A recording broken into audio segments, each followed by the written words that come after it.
Hi, I'm Anne with Springs in the Desert, and today I'd like to take a few minutes to share with you one of my favorite saints, a woman who really inspires me, although she's someone that many of you may never have heard of. Saint Macrina was born in the year 330 AD. She was the oldest of 10 children, and her parents, Basil the Elder and Emilia, would eventually go on to be declared saints themselves. She was named for her grandmother, Macrina the Elder, who also became a saint. And four of Macrina's siblings, you guessed it, they also became saints. Now, when she was very young, Macrina was betrothed to a man, but sadly, he died before they were married. Although she had many suitors, Macrina vowed to remain a virgin, and she threw herself into helping her mother Emilia care for the household and take care of her siblings. After her father Basil died, the family estate essentially became a monastery, and following Emilia's death, Macrina became its abbess.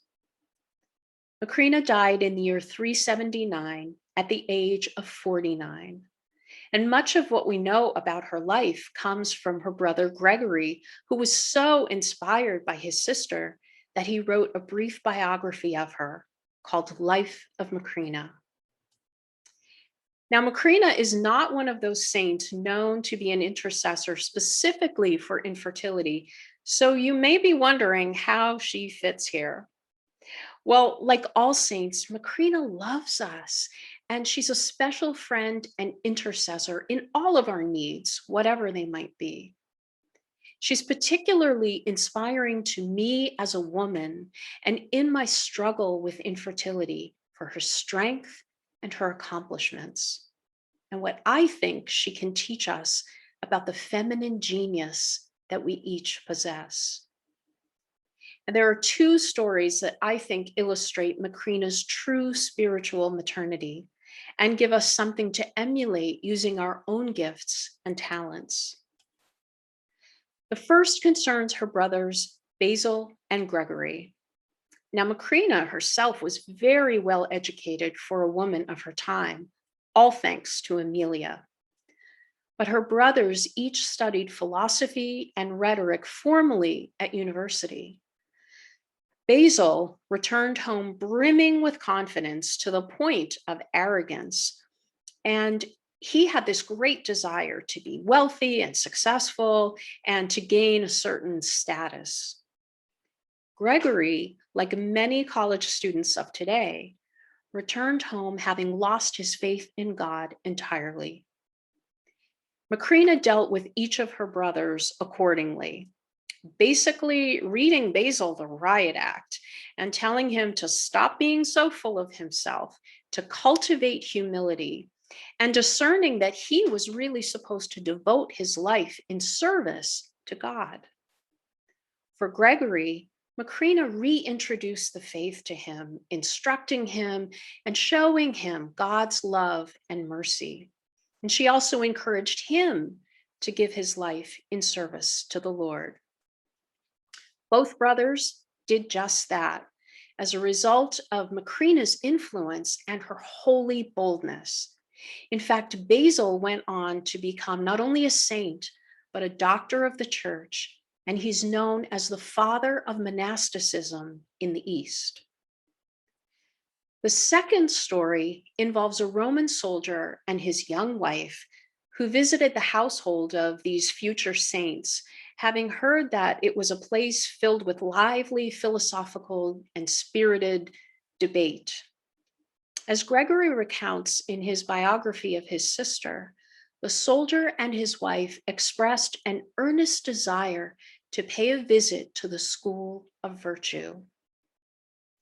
In her lap, the wife held her young baby daughter, who suffered from an infection of the eye. At one point, Macrina took the child into her own lap and held on to her and bounced her as the adults spoke, promising that she had a special ointment she could give that would cure the baby's ailment. The conversation was so lively and intense, and the adults enjoyed themselves so much that it was only after the soldier and his wife returned home that they realized they hadn't received the ointment to cure the baby's infection. The mother was beside herself. But suddenly, when she looked at her little girl's face, she saw that the infection was gone and the baby's eye was clear and she was happy. The young mother praised God for having worked a miracle through Macrina's prayers. So, what do these stories have to do with us and our experience of infertility? Well, I think they are key to helping us understand the kind of influence and power that God has given us to impact the lives of others. We women have a gift for seeing the good in others, for discernment, for knowing their potential and influencing and guiding them for their good. There are so many people in this world who are lost, who feel worthless, or are simply unable to see the gifts that God has given them and how they can best be used. In this way, our mothers' hearts can be engaged in making a real difference in another person's life by cultivating relationships, listening, guiding, and being a positive influence. We can also bring the love and mercy of God into a world that is so chaotic and often seems so hopeless. Like Macrina, we can be a voice of truth, of hope, and of encouragement. Most of us probably won't have the experience of healing someone with an illness, but we can be a healing balm to the emotional and spiritual wounds of others, whether they run deep or are merely scratches on the surface.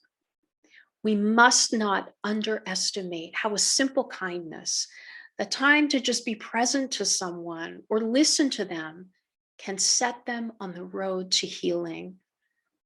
We see this every day at Springs in the Desert as women who are truly suffering encounter someone else in their suffering and reach out to them with a word of encouragement and an offering of friendship.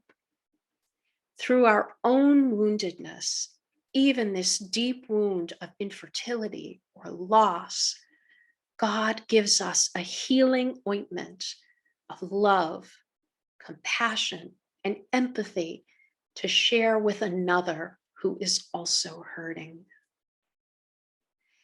Today, on this feast of St. Macrina, let's recognize our own gifts and talents and ask her to intercede with us so that we can follow her example of wisdom, strength, and spiritual maternity. Saint Macrina, pray to God for us.